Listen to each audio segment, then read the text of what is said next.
LinkedIn presents. I'm Rufus Griscom, and this is The Next Big Idea. Today, what does AI mean for the future of democracy?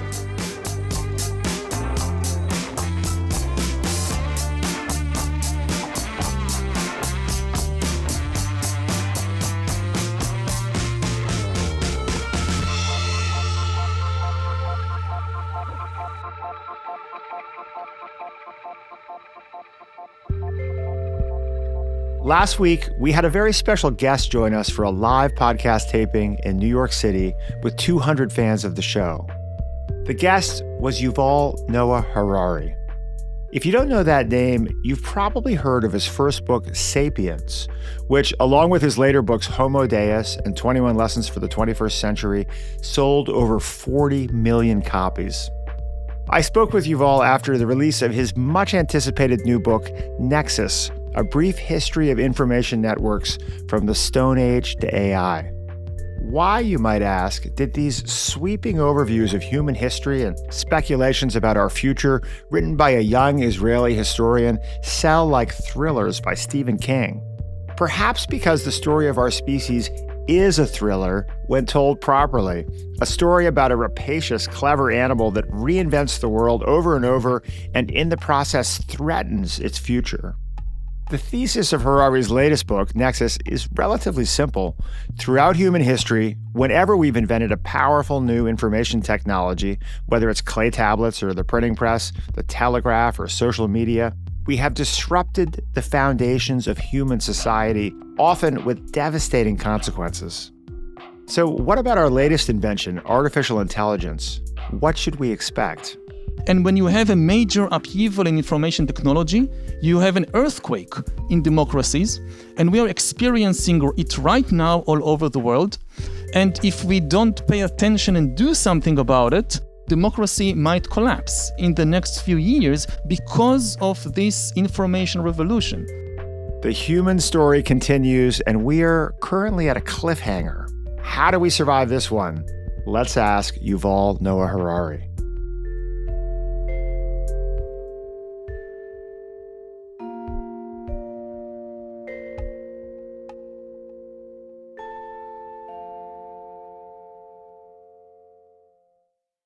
The LinkedIn Podcast Network is sponsored by SAP. Harness the power of AI across your business and achieve results that are relevant, reliable, and responsible with SAP Business AI. Revolutionary technology, real-world results. That's SAP Business AI. This episode is brought to you by Ford. When life keeps you locked indoors, the prescription is Bronco Off Rodeo. It's the ultimate Ford Bronco experience, and it's available to everyone. Sign up at BroncoOffRodeo.com.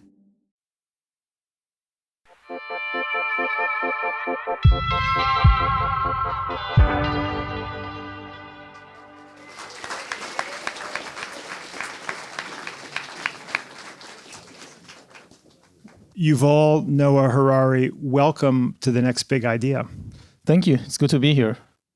Yuval, last time we spoke, I should have said welcome back. Last time we spoke, you said to me, we think in stories. If you want to get to people, you need to tell a story. I have a story for you. In 2003, a young, unknown Israeli historian was teaching a class with the modest title, An Introduction to the History of the World. He was shy, so he wrote out his lectures and shared them with the class. Students started making copies of them and distributing them. The young history professor thought others might like to read the story of our species, so he self-published a book on Amazon. It was called From Animals into Gods. It sold fewer than 2,000 copies. He then refined the book, found a better literary agent, and published it under a new name, Sapiens. It sold 25 million copies. The young historian wrote more books and started a foundation called Sapienship with the mission to sow seeds of knowledge and compassion and to focus the global conversation on the most important challenges facing humanity. I'm sure your younger self would be astonished to hear this story. Why do you think that Sapiens and your other books have struck such a chord? I think it's a combination, first of a lot of hard work by a lot of people. My name is on the cover of the book, but there are actually a large number of people who worked hard, because there are lots of good books that people didn't hear about. The same way that you need a tribe to raise a kid, you also need a lot of dedicated people to make a successful book, even if there is eventually just one name on the cover. And in addition to that, I think it really fulfilled a need that we now live in a global world, and most of at least the educational systems around the world, they teach people the story only of their own country, of their own religion, of their own culture, and which is important enough, of course, but this is not enough. To understand who we are, we really need to go deep, and we really need to go wide, because each one of us is made of bits and pieces that came from all over the world. And I'm talking not just about our genetic makeup, but also about our food, our sports. If you like to drink coffee, you need to thank the people in Ethiopia that domesticated it. If you want to put sugar in your coffee, you need to thank the people in New Guinea that domesticated sugar. If you like to watch football, you need to thank the people in the British Islands that developed the sport. In this sense, we really need to understand the whole history of the whole planet in order to understand our lives today. Here's my explanation for why *Sapiens* sold so many copies. By removing a lot of the academic bickering and telling the story of our species directly and concisely, you offered us a kind of secular origin story. And we crave origin stories because we all want to understand, as you're saying, who we are, where we've come from. And as you say in the early pages of your new book, just released yesterday, NEXUS, one of the most important things that information does is create order by connecting us. And origin stories do this. It's harder, unfortunately, to connect people with true stories, you point out, which are inconveniently less flexible than fictional stories. But *Sapiens*, I think we can say, is at least mostly true, and it managed to do both, right? It managed to connect us through an origin story and also, I think, tell the truth. That was the ambition, at least. You went on after *Sapiens* to publish *Homo Deus* about our pursuit of godlike powers, which came out in 2016. Amazingly, that was 8 years ago now. I remember reading it when it came out. This was many years before the public excitement about artificial intelligence, right? GPT-1 was launched 2 years later in 2018. ChatGPT exploded into the public consciousness in late 2022, which less than 2 years ago, amazingly. You were way ahead of the curve with *Homo Deus*. You wrote about the inevitability of the increasing power of AI. You said, as algorithms push humans out of the job market, wealth might become concentrated in the hands of a tiny elite. 8 years ago. Has the progress since you wrote *Homo Deus* in artificial intelligence exceeded your expectations? Yeah, I think it's moving much, much faster than I expected, or that most people expected. And this creates this sense of urgency that issues, questions that were like these theoretical philosophical debates in 2016, they are now very urgent political and social issues that we must deal with immediately. I mean, I often get the question, isn't it too early to worry about AIs and algorithms and their impact on the world? And to me, it seems it's almost too late. That if you have the kind of Hollywoodian science fiction scenario in your mind that we should be worried about the robot rebellion, then no, it's far too early to worry about the robot rebellion. But if you look at the real impact in the world, for instance, on our democratic systems, we now have the most sophisticated information technology in history, and we are losing the ability to talk with each other. The democratic conversation is collapsing. I know that in every country, they have their own explanations about the unique social and political conditions and events of this country. Why is the conversation breaking down? Why is it becoming impossible here for Democrats and Republicans to have a reasoned conversation, to agree on facts, to listen to each other?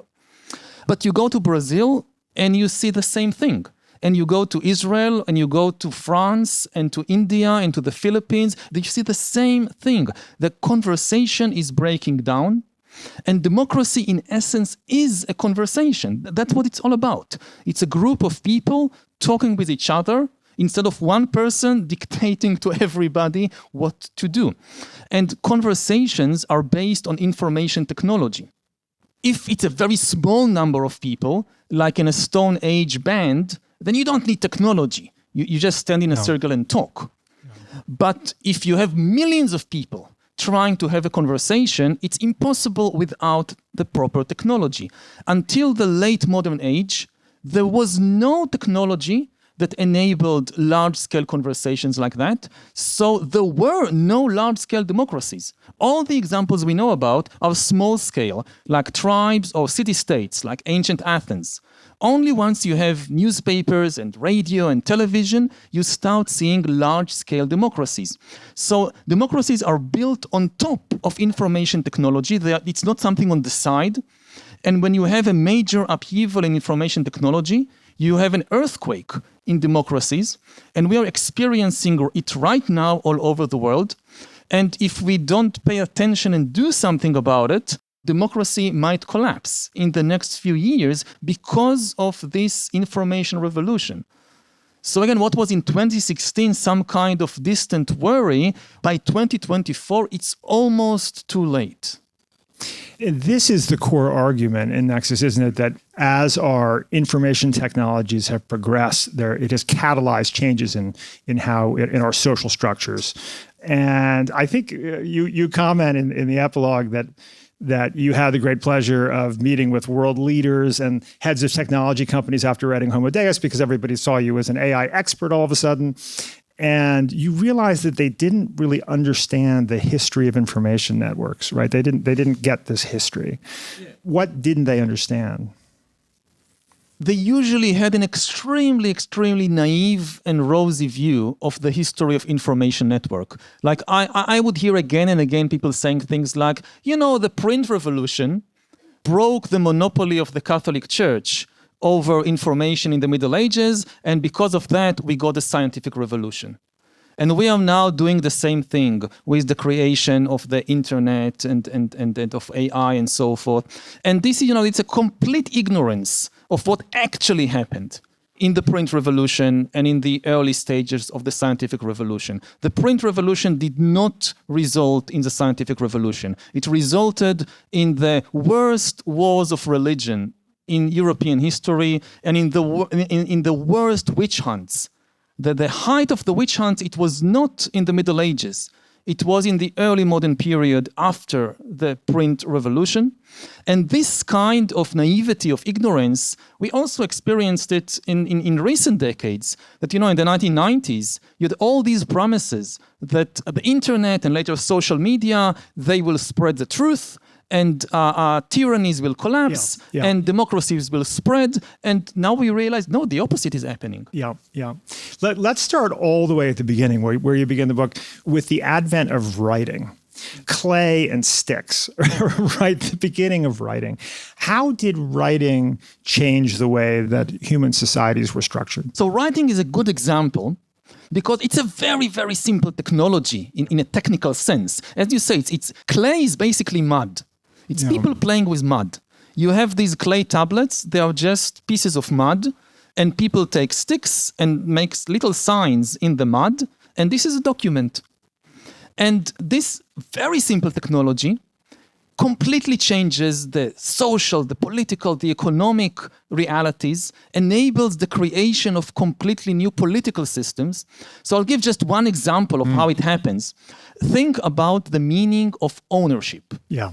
What does it mean to own something? If I own a field, what does it mean that this field is mine?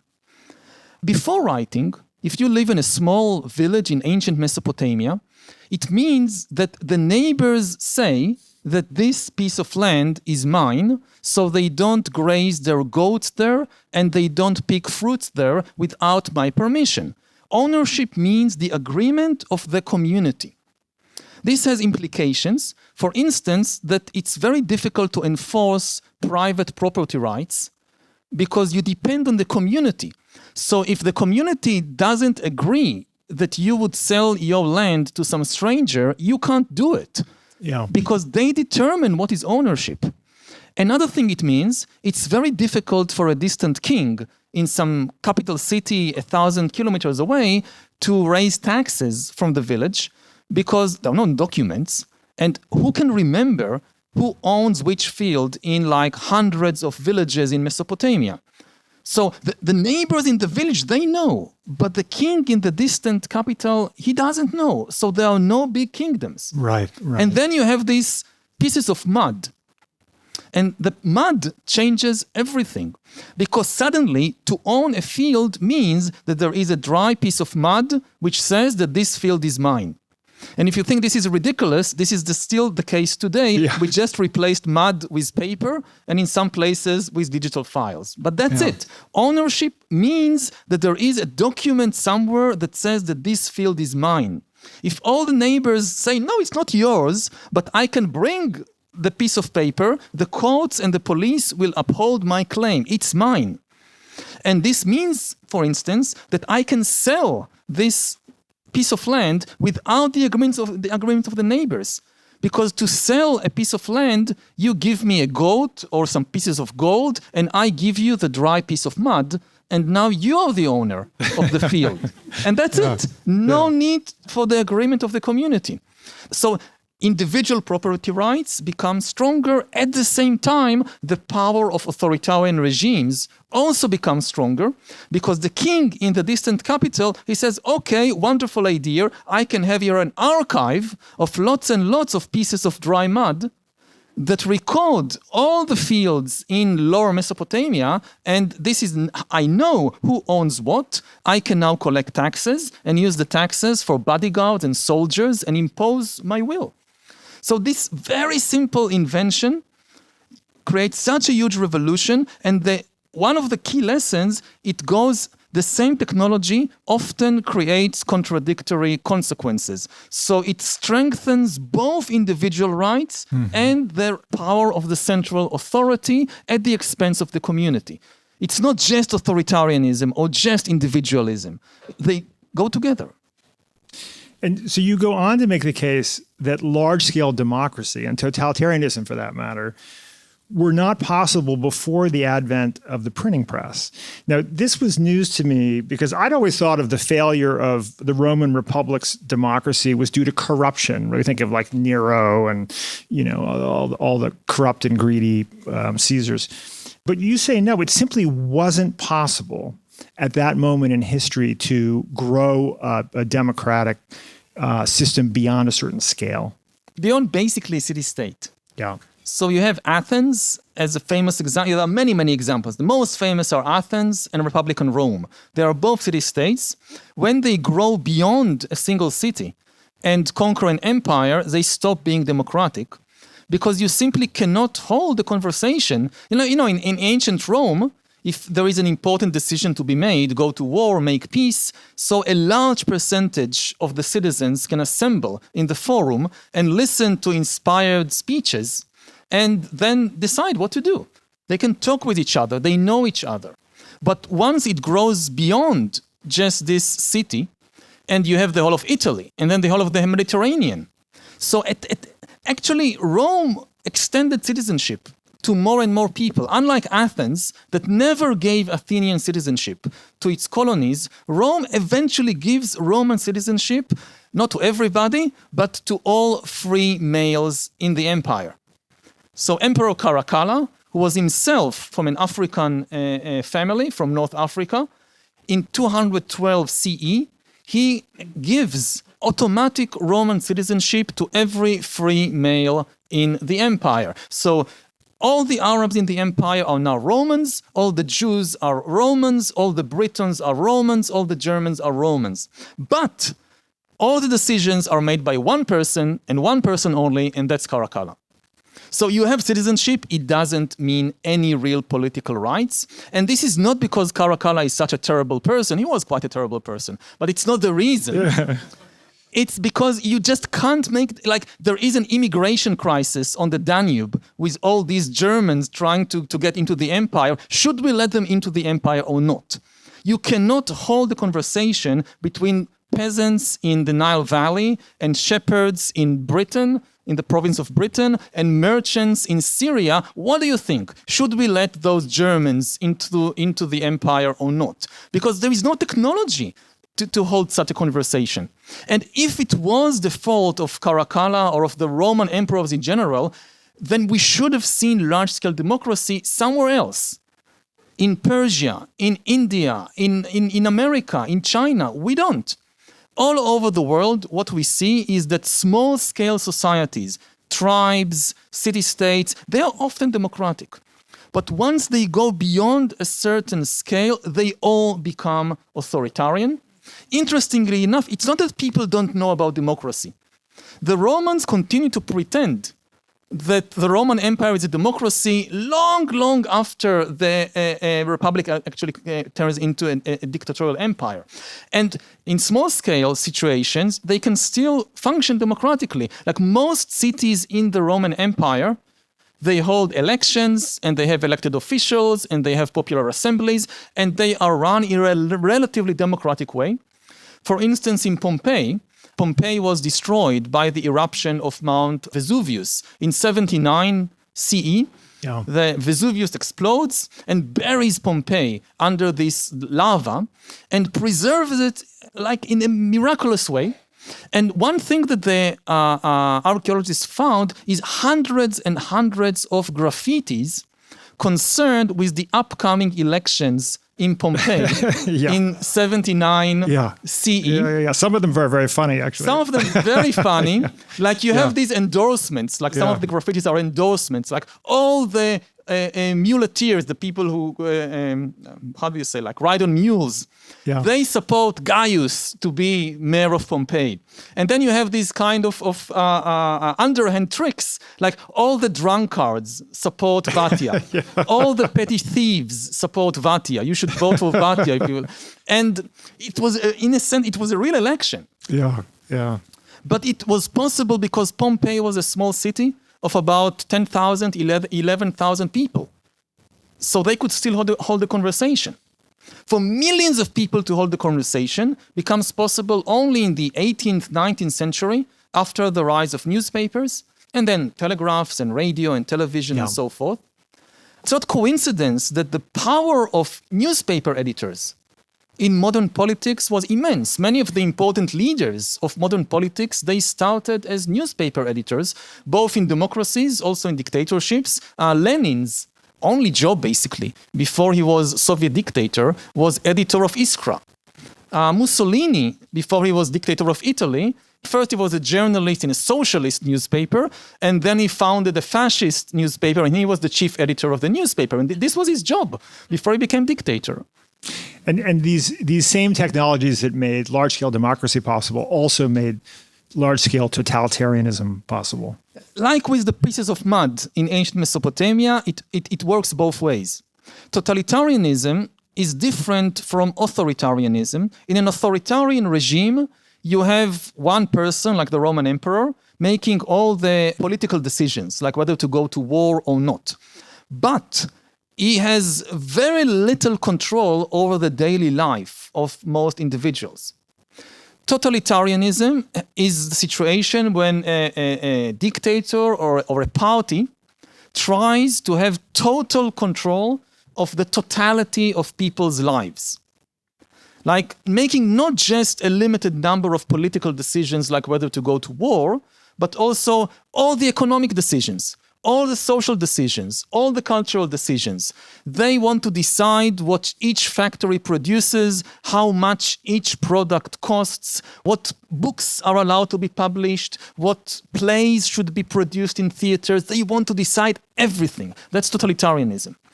Now, in the ancient world, it was impossible to create a totalitarian regime, again, beyond, say, one city. Yeah, and not that people didn't try, like the Qin dynasty in China. In China, the Qin dynasty tried. They couldn't. To have such control over people's lives, you need information technology. The same problem that prevented large-scale democracies also prevented large-scale totalitarian regimes. So most big entities were kind of low-key authoritarian regimes. You pay your taxes to Nero, to Caracalla, you don't fight against the legions, and that's it. They leave you to live your life as you wish it. Totalitarianism rises at the same time as large-scale democracy in the 20th century because of the same technologies. Well, the same technologies that enable a large-scale democratic conversation also enable the Communist Party in Moscow to try and micromanage the totality of people's lives over thousands and thousands of kilometers. These same technologies also made possible another dark chapter of human history, with which I wasn't really familiar before reading your book, which was the European witch hunt craze. I mean, specifically, the printing press made this possible. And I think it's worth describing this in some detail, because I think as we were discussing earlier, I think Americans are familiar with like the Salem witch trials, but the scale and the devastation of this witch hunt craze that occurred in Europe is just astonishing. It's really a precursor to QAnon and a lot of the mass delusions we're seeing today. How did this begin? What made this possible? So it's an important story today because, again, it could help dispel some of the naivety about information technologies. And as I mentioned earlier, you go to Silicon Valley, you have lots of people telling you, look, the print revolution, how wonderful it was. It brought about the scientific revolution. And actually, there are 200 years between Gutenberg's introduction of print technology to Europe in the middle of the 15th century until we see the flowering of the scientific revolution in the mid-17th century with Newton and people like that. In those 200 years, what you see in Europe is the worst wars of religion in European history and the worst witch hunts. Witch hunts were not a medieval phenomenon. In the Middle Ages, most Europeans did not care about witches. Even if they believed that the witchcraft, they didn't think it was important. So someone in the village, people thought, had these magical powers. So if you fall in love with somebody, they can prepare you a love potion. Or if your cow was stolen, they can help you find your lost cows. They were not evil. And then in the 15th century, you see the beginning of a conspiracy theory, which said that there is a global conspiracy of Satan-worshipping witches. It's not isolated individuals here and there. It's a global conspiracy. All the witches in the world are actually part of a single organization headed by Satan, which aims to destroy human civilization. And they summon hailstorms and they murder people. And this at first did not catch up. Not a lot of people believed it, and actually the church rejected it. Yeah. The church argued that belief in witchcraft is an unchristian superstition. Then one important turning point, I'm making a long story short, but one turning point was when a really insane individual called Heinrich Kramer, he started a kind of do-it-yourself witch hunt. He believed in the conspiracy theory. He started a do-it-yourself witch hunt in a part of Austria, in the Alps region, and arrested people. And the local church authorities, this person is crazy. They released the suspects and they expelled him.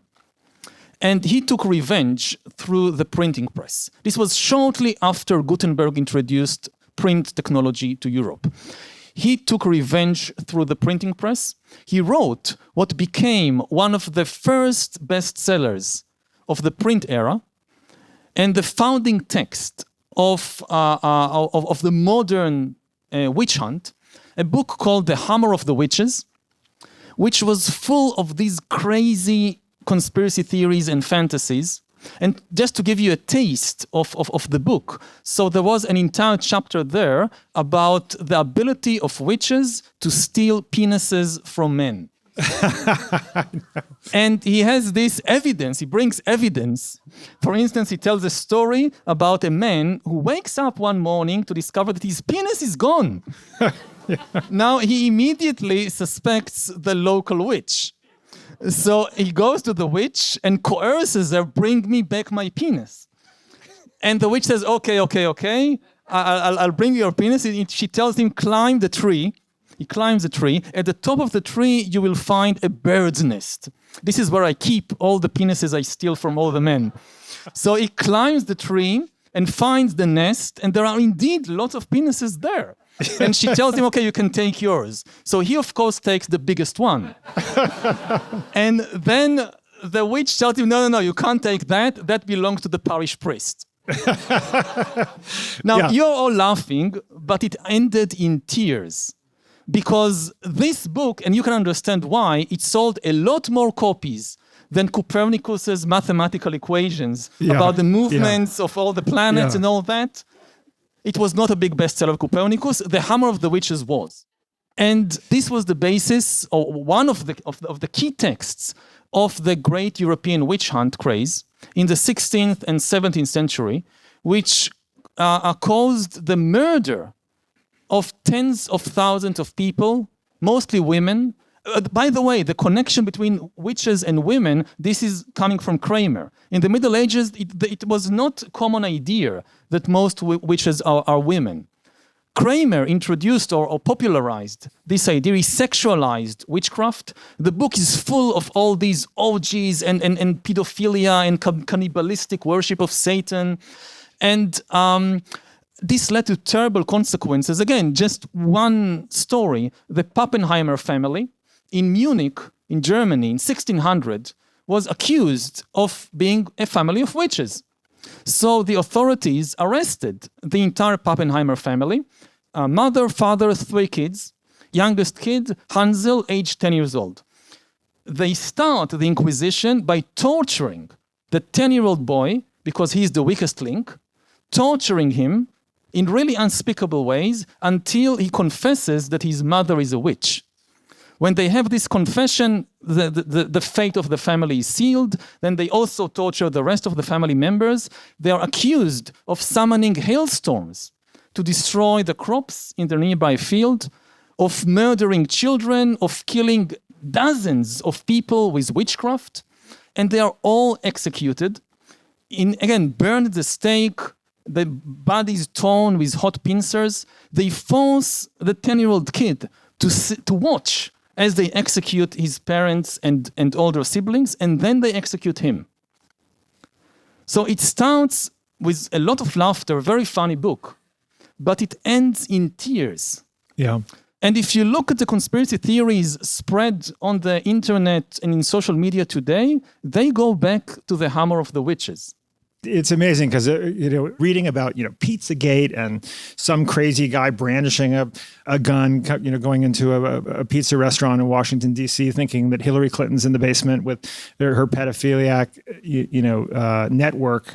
We think like, my gosh, this is a peculiarly modern form of delusion. And what we realize is it's not. So clearly, I think this pretty emphatically makes your point that the free flow of information and the distribution of information does not automatically lead to greater emergence of truth and collaboration between humans. Right? The idea that if we just create this information technology that makes it easier to create and spread information, this will result in knowledge and wisdom and progress. In history, we see again and again, this is just not the case. And we also know why. The truth is a very rare and costly kind of information. Most information isn't truth. The truth is costly because it demands research, investment. If you want to write a truthful account of anything, of ancient Mesopotamia or of events today, you need to invest a lot of time and money and effort in doing research. Whereas fiction and fantasy, they are cheap. You don't need to invest anything. You just write the first things that comes to your mind. The other thing is that the truth is often complicated, whereas fiction can be made as simple as possible. And people prefer simple stories. Like what causes a hailstorm that destroyed my field? The story that witches did it is much easier to understand than to understand climate. And the last thing is that the truth is often painful, unattractive. Yeah. Whereas fiction can be made as attractive as you would like it to be. from the level of individuals to the level of entire nations, there are often many things that are true about ourselves that we don't want to know. So the truth forces us often to confront unpleasant things. Yeah. As you point out, a politician who speaks accurately about the history of his or her nation is probably going to be less popular than the one that tells a somewhat fictional version of the story. So what was it? So if the printing press did not lead us directly to the scientific revolution, what was it that made the scientific revolution possible? I think it's what you call it the discovery of ignorance. What's that? The really key development that leads to science is not print. It's the appearance of new institutions that are based on admitting ignorance and mistakes, which is the hallmark of scientific institutions. Religious institutions, like the Inquisition, they assume that they already have possession of the absolute truth in the shape of this holy book or that holy book or this dogma or that dogma that has no errors in it and no lacunas. Everything that we need to know about the world is already known. Scientific institutions, in contrast, are based on the assumption of ignorance. There are many things we still don't know about the world, and even what we think we know, there might be errors and mistakes in it. And these types of institutions, they begin to coalesce in early modern Europe during the 16th and 17th century, and they are the real reason for the scientific revolution. Yes, they relied also on print, but the big question is, what do you print? If you print based on what is today known as user engagement, we want user engagement. So the hammer of the witches, this is what you print if you want user engagement. It's very engaging. And this is what initially most book publishers in early modern Europe, they published these things because these things sold, not Copernicus. Only when you have scientific institutions and associations and publishers, and they have a different metrics, they ask not, will people buy this, but what kind of evidence do we have that this is actually true? And they give importance to this costly and rare kind of information, the truth. And they constantly, and this is the hallmark of scientific institutions, they constantly look for their own mistakes. You know, conspiracy theories are also very skeptical, but they only look for the mistakes of others. They don't look for the mistakes and errors in their own evidence, in their own theories. The hallmark of a real scientific theory is that its own proponents are constantly trying to find holes and errors in the theory. And basically, if you try to publish an academic paper, you know that because the only thing that gets published in academic journals are corrections to earlier mistakes or additions. You never publish the same, like if it's already known, we're not going to publish it.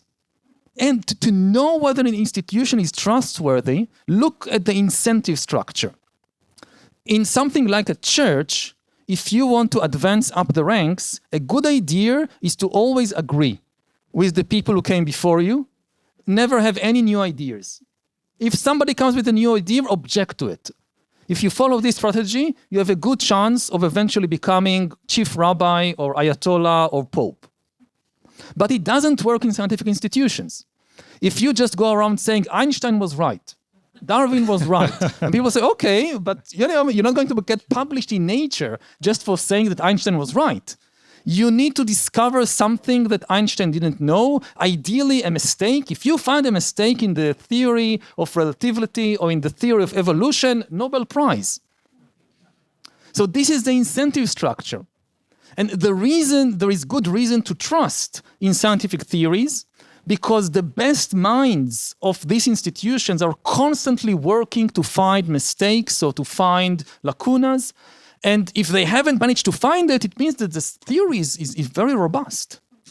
Now, Yuval, this is exciting because now we're getting some evidence of human progress, right? We have this power of self-correcting mechanisms. This unlocks the scientific method, which leads to the Enlightenment. We have this ever-increasing technological power, offset in theory by increasing humility and our comprehension of what we don't know or can't control. But before we start to feel too good about ourselves, you also note that we're bizarrely adept as a species at using the power of science to get what we want, while in parallel falling prey to demagogues and tyrants who claim to be infallible. Yes, because science is never a good basis for political organizations. It's very hard to inspire people with science. If you have a big project, let's say you want to build an atom bomb. So to build an atom bomb, you need to know some scientific facts. If you ignore the facts of physics, you will not manage to create an atom bomb, at least not one that explodes. But to build an atom bomb, you also need to convince millions of people to cooperate with you on this project.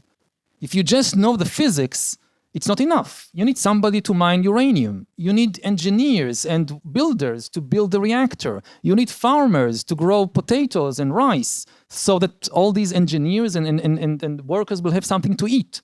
How do you convince millions of people to work on such a project? If you just tell them, E equals mc squared, so what? It doesn't convince anybody. And what we see from the ancient world to the 21st century, that the way to convince people is usually with mythology. Or sometimes in the modern age, they call it ideology, but it's basically the same thing. It's mostly with fictional stories. They are the most effective way to convince people to cooperate on some big project. And so, again, to create an atom bomb, you can't ignore completely the facts of physics. But usually, it's the people who are experts in mythology that give orders to the people who are experts in nuclear physics. So today in Iran, the experts in nuclear physics, they get their orders from the experts in Shiite theology. In Israel, they increasingly get their orders from the rabbis. In the Soviet Union, they got their orders from the experts in communist ideology. And when it comes to ideology and mythology, the facts are not as important. If you create an ideology and ignore the facts, your ideology will still explode with a very, very big bang. So what we see again and again, even in modern history, is that science gives human societies and political movements immense power, which is then harnessed in the service of occasionally completely delusional ideologies and mythologies.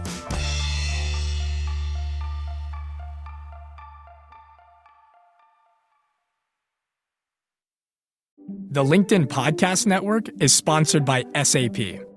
SAP Business AI. Embedded across SAP solutions, it drives immediate impact. From Joule, your digital assistant, to AI-powered capabilities portfolio-wide, make confident decisions using your own data. SAP Business AI. Revolutionary technology, real-world results. That's SAP Business AI. The LinkedIn Podcast Network is sponsored by Ford. When your job gets too demanding, your work-life balance just isn't healthy. The prescription? Bronco Off-Rodeo. It's the ultimate Ford Bronco experience. Available to everyone and complimentary for owners. Experience one of 5 stunning off-rodeo locations and learn how to maximize every ounce of the legendary capability of Bronco. Put more life into your work-life balance. Sign up at broncooffrodeo.com.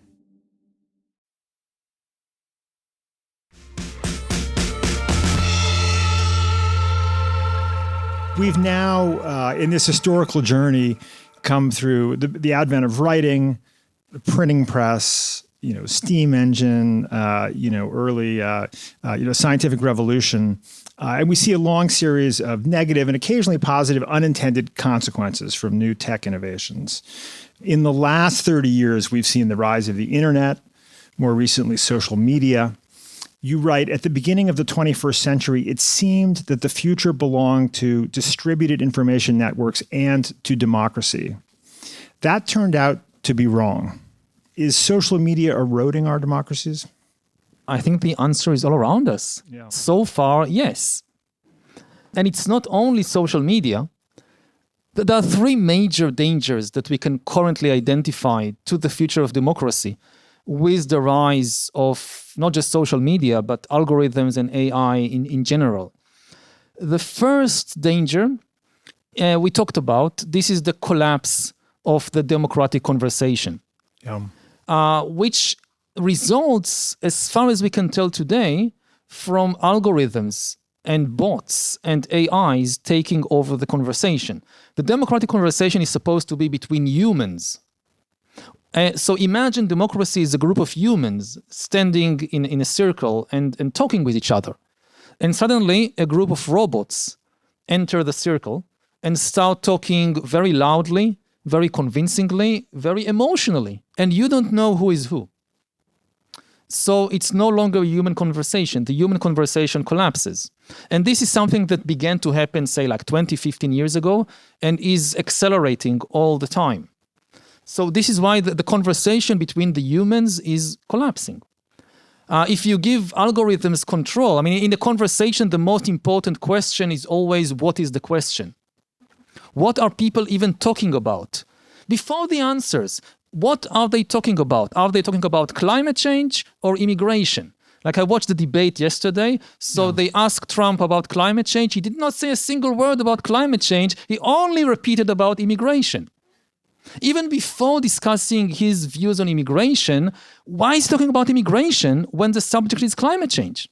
Yeah. So this is in every conversation, the key is what are people even talking about? And increasingly, we gave the power to decide what we should talk about to the algorithms. On social media, on Twitter, on Facebook, in these places, it's algorithms deciding what will be at the top of the newsfeed.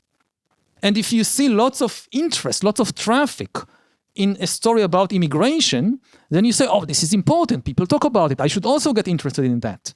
But if it really was initially driven by bots and by recommendation algorithms, then who knows if it's really the humans who want to talk about it. Maybe it's the algorithms who are convincing us to talk about it.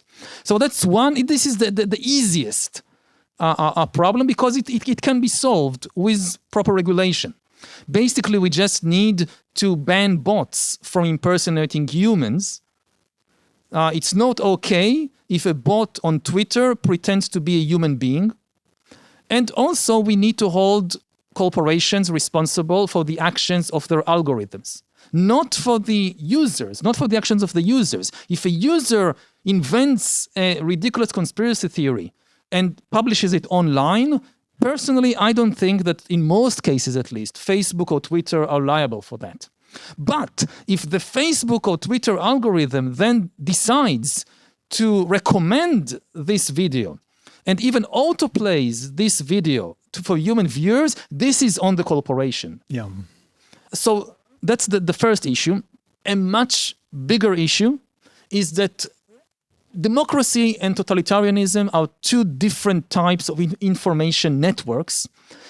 Totalitarianism is a centralized information network. All the information goes to one place where all the decisions are made. In a democracy, it's distributed between many individuals and organizations and corporations and so forth. Now, in the 20th century, democracy was simply more efficient as an information network than totalitarianism, because the humans at the center of totalitarian regimes could not cope with all the information. When all the information from the entire Soviet Union streamed to Moscow, and a few apparatchiks and communist bureaucrats needed to make all the decisions, how much cabbage to grow next year, and what should a factory in Vladivostok produce, they made bad decisions. But if you replace the humans at the center with AIs, it's a different story. AI could potentially turn the main problem of totalitarian regimes, the over-concentration of information, into a huge asset, into an advantage. So this is one thing we should worry about. Again, it's not insolvable, but it should be worrisome. The other thing is surveillance. That again, totalitarianism is based on surveillance, on monitoring everybody, and it was simply impossible with 20th century information technology to follow everybody all the time, 24 hours a day. If you live in the Soviet Union, there are 200 million Soviet citizens. Now, to follow all of them 24 hours a day, you need at least 400 million KGB agents. Why twice as many? Because KGB agents are human beings. They need to rest. They need to eat. They want to meet with their family. They want to go on vacation. So you need twice as many. And they don't have 400 million KGB agents. And the other problem is that, even if somebody follows me all the day, in 20th century situation, what do they do with what they saw me do during the day? They write a paper report. This is what they do. They write something on paper. Yeah. So imagine KGB headquarters in Moscow in 1950 or 1970 being flooded every day with hundreds of millions of paper reports. Nobody could analyze it. Now AI solves both problems. You don't need millions of human agents. You have the smartphones and the computers and the drones and the cameras and the microphones following us all the time. So this problem is solved. And also the problem of analysis. You don't need millions of human analysts to find patterns in the ocean of information. This is what AI does. So for the first time in human history, it's now technically possible to annihilate privacy and create total surveillance regimes in which everybody is followed all the time. Now, this is not a prophecy, this is not inevitable, it's just a possibility. The same way that in the 20th century, some countries chose to be totalitarian, but not all of them. So also in the 21st century, some countries are already choosing to build these total surveillance regimes, but this is not inevitable. We can resist. Yeah. It does seem that advanced AI is a surveillance state in a box. I mean, you have facial recognition, semantic analysis, these incredible capabilities, effectively free. Meanwhile, if AI becomes everyone's therapist and teacher and business advisor, which are among some of the most exciting, I think, benefits of AI, we can easily imagine Orwellian scenarios. You write, the government could use its intimate knowledge of every citizen to manipulate public opinion on an unprecedented scale. So also the scaling of intimacy is another piece of this puzzle. Yeah, I mean, previously the only thing that could create intimacy with you was another human being and a small number of them. Like the government couldn't be intimate with you. It was your friends and family. Even in the totalitarian regimes, so you can force every family in Nazi Germany to listen to Hitler giving a speech on the radio, but the radio is not your friend. So they could command attention, but they could not command intimacy. And if you want to change people's minds about something, attention is important, but intimacy is far more powerful. And we saw during the previous decade that there was a big battle for attention between the algorithms. But the algorithms could not yet create intimacy. Now with the new generation of AIs, they can create intimacy. They can hold conversations with us. They can understand our feelings. They can pretend to be humans. Now, this is not all bad. As you mentioned, there is enormous positive potential in these new capabilities of AIs. We can have AI teachers and AI doctors and AI therapists who give us services that we didn't even imagine previously. But in the wrong hands, this can create a totalitarian system of a kind that even Orwell couldn't imagine. That you can suddenly produce mass intimacy. Think about the politician you most fear in the world. What would that person do with the ability to produce mass intimacy based on AI? When we last spoke almost 2 years ago, you said you thought there was a 20% probability of democracy collapsing in the United States. In the last 2 years, has that percentage moved for you? Democracy always had, in the ancient world and in the modern world, there is a key weakness in democracy. The democratic idea is that the people give a person or a party a lot of power for a limited period to try out some policies, And after that limited period of, say, 4 years, they should return the power and the people can judge again. Was it a good idea? Should we try something else? The big problem with this system is what happens if the person or party that you give power to, instead of just pursuing this or that policy, they use the power to destroy the democratic system and to hang on to power. That again, you give them power on the assumption that they will give it back. What if they don't want to give it back?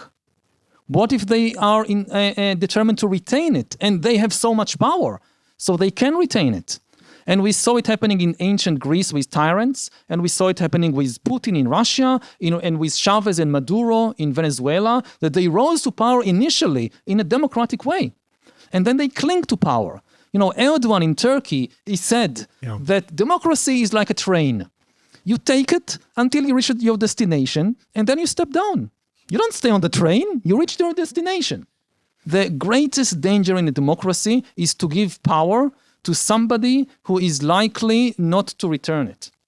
And with Donald Trump, we have a proven record that he still refuses to acknowledge that he lost the 2020 elections. Yeah. I mean, what more proof do you need that this person, if he has the chance, will not give the power back? Yeah. Yeah. So I don't know what are the chances, but it's a very, very big gamble for a democracy to give power to someone who there is good evidence to suspect that he is not going to give up that power. Now, I think it could be helpful though to let some cracks of sunlight into this conversation, because the AI doomerism is it's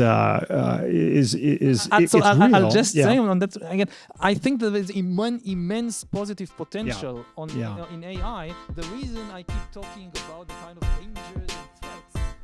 So, is there anything about AI that's good? Will future generations thank us for creating it or curse us for unleashing it? Yuval and I discuss all that and more in the second half of our conversation, which will be available right here on Thursday. If you can't wait that long, there are 2 places you can listen to it now. The first option is to go to your app store and download the Next Big Idea app, where you will find daily audio and text book summaries created by the authors themselves, audio e-courses, and this podcast without the ads. We've recently launched another way to enjoy the same great content. We have a brand new Substack, which delivers fresh ideas to your inbox every day. Check it out. Go to bookoftheday.nextbigideaclub.com. There you will find video footage of the full conversation with Yuval Noah Harari. That's bookoftheday.nextbigideaclub.com. This also provides you with the option to support the work we're doing here at the Next Big Idea Club. Today's episode was produced by Caleb Bissinger and mixed by Mike Toda. Thanks to the Weber Shandwick Futures team, whose support for our event last week made possible signed copies of Nexus for all who came, and the featured cocktail, Nexus Negronis. The Next Big Idea is a proud member of the LinkedIn Podcast Network. I'm Rufus Griscom, and I'll be back with more from Yuval on Thursday.